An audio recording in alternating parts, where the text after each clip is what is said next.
Alam mo na ba? Isang sakay na lang ang biyaheng Valenzuela papuntang Alabang. Tara, samahan mo ako, try natin ang biyahe ng Starbus para alamin ng detalye and stay tuned para na rin sa info tungkol sa biyahe ng galing ng Alabang pabalik ng Valenzuela. Hi, ako si Renz, nandito ang Sakayan. Welcome back.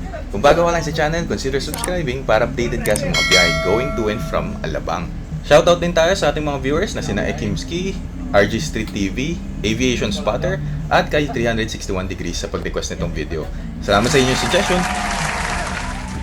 Para matry ang biyaheng papuntang Alabang galing ng Valenzuela, sumakay ako ng bus sa Monumento papuntang terminal ng Valenzuela Gateway Complex o mas kilalang VGC. You can check out the video ng Monumento VGC sa link sa taas or sa comment section. 1:30 PM ako dumating dito sa VGC. Hinanap ko agad kung saan nakatambay ang bus ng Starbus. Gusto ko kasing makasakay agad dahil ayokong abutan ng rush hour dahil Thursday, September 7 ako nagbiyahe.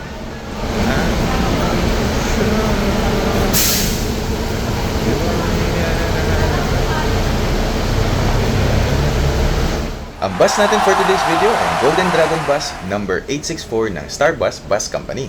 Nakapwesto sila sa Bay 22 at dahil city bus, expect na natin ang 2x3 seat configuration at air condition. Kaso na-observe ko, masyadong upright ang angle ng upuan at hindi pa nare-recline. Kaya sa tingin ko, masakit to sa likod sa long trip kapag na-traffic ka at puno pa ang bus. Dahil siguro off-peak hours, walo lang ang pasahero nang umalis ang bus ng 2:10 PM. Ang schedule ng Starbus galing Valenzuela papuntang Alabang ay 5:30 AM hanggang 5:30 PM. Kapag galing ka naman ng Alabang papuntang Valenzuela, ang schedule ay from 8 AM hanggang 8 PM. Sabi ni Kuyang Konduktor, 30 minutes daw ang interval kapag rush hour. Di ko lang alam kung anong oras nagumpisang tumambay ang bus 864 na to, pero 40 minutes ako sa bus bago kami umalis. Dito na rin naningil si Kuya ng pamasahe, 118 pesos pamasahe mula Valenzuela papuntang Alabang. Cash ang payment method at sa bus ako nagbayad. Starmon.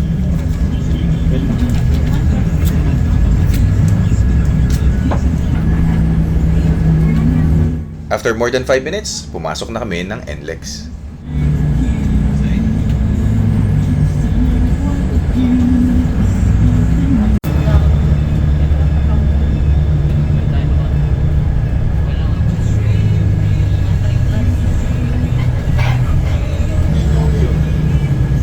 Nag-exit kami ng NLEX papuntang Mindanao Avenue.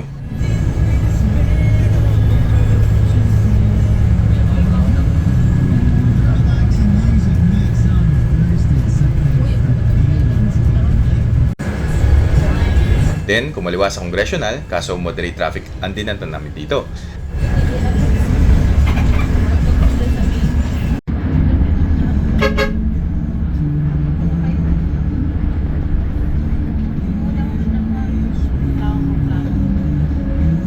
Then, kumanan sa Luzon Avenue. Dito may mga bumabang pasahero sa Talipapa.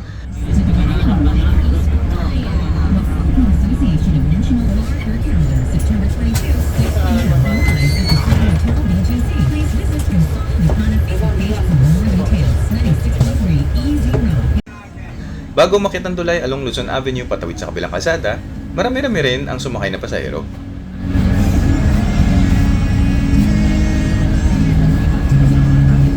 Pagtawid ng tulay, madadaanan ng Tandang Sora at Katipunan. Wala lang akong magandang footages pero along Tandang Sora at Katipunan Avenue, madadaanan dito ng bus ang UP Town Center at syempre ang UP Diliman at Ateneo.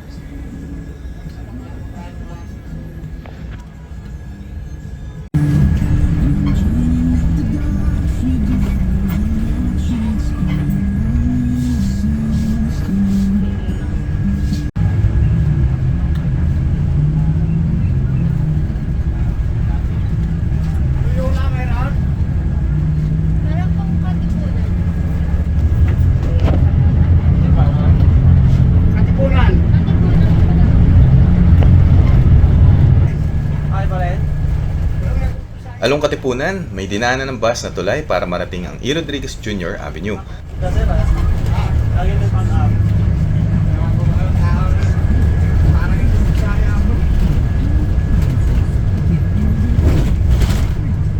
Pagbaba ng tulay, makikita agad ang Eastwood Mall sa kaliwa. Para sa mga hindi nakakaalam, tinatawag ding Libis ang lugar na ito. Ang pamasahe mula Valenzuela papuntang Eastwood ay 68 pesos.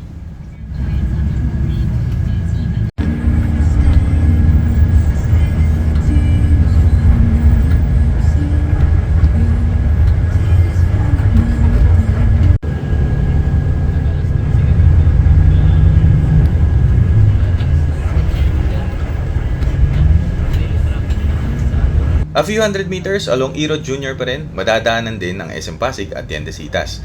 Actually, magkatabi lang yan sila. Sa kaliwa naman ang Arcovia City. Ang pamasahe mula Valenzuela papuntang SM Pasig ay 73 pesos. Dito sa E. Rodriguez Jr. kami na traffic ng matindi.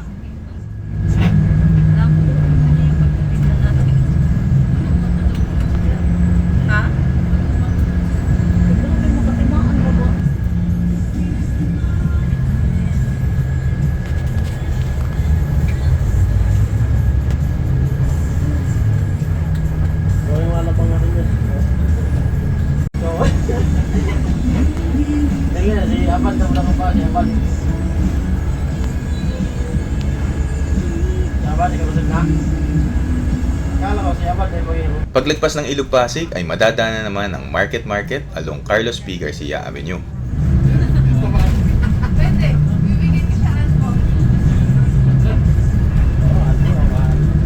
Pumapasok ang bus dito para magbaba at sakay ng pasahero. Ang pamasahe mula Valenzuela papuntang Market ay 87 pesos.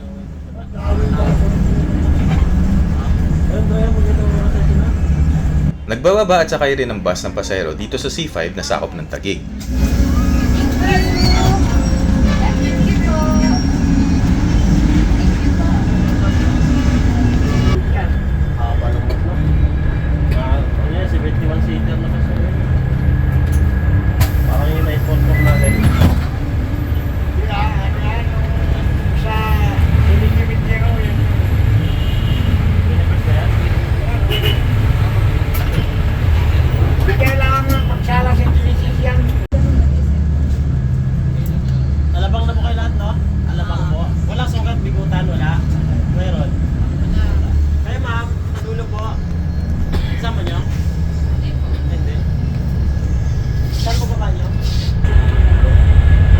Pumasok ang bus ng SLEX ng 3:55 PM.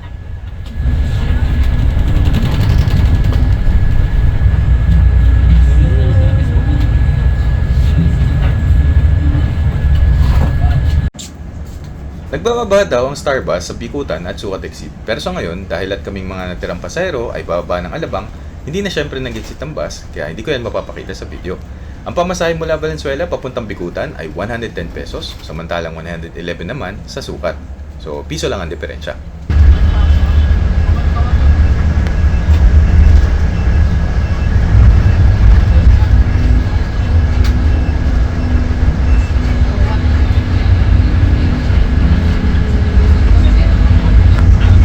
Nag-exit ang bus sa SLEX papuntang Alabang South Station at pagkatapos yan, didiretso din ng kanilang terminal sa Star Mall, Alabang. So, convenient ito kasi nagbababa ng pasahero sa parehong terminal sa Alabang.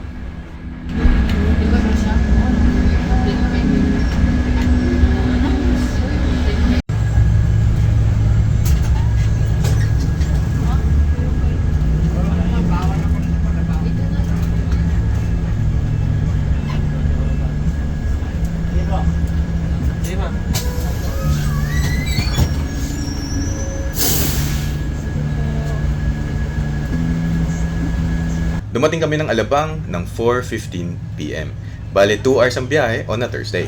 Na-expect ko 3 hours ang biyahe pero baka dahil hindi pa rush hour kaya siguro mas napaaga.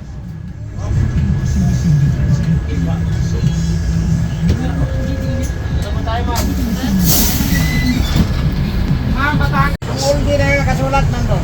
Ano pa? Yung all day, yung doon sa may kalit na. Sa tapat ng all day? Okay. Salamat, sir.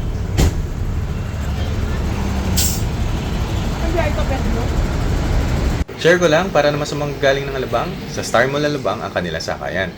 Tinanong ko na sila kung saan sila naghihintay ng pasero pero hindi ako nakatiis na hindi tingnan kung saan ba sila mismo tumatambay para na rin mapakita sa video.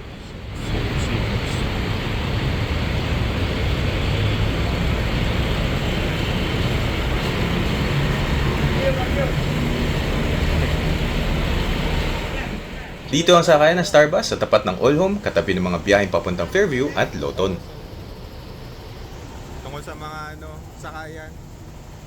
Nabanggit ko kanina na ang schedule ng Alabang BGC ay mula 8 AM hanggang 8 PM.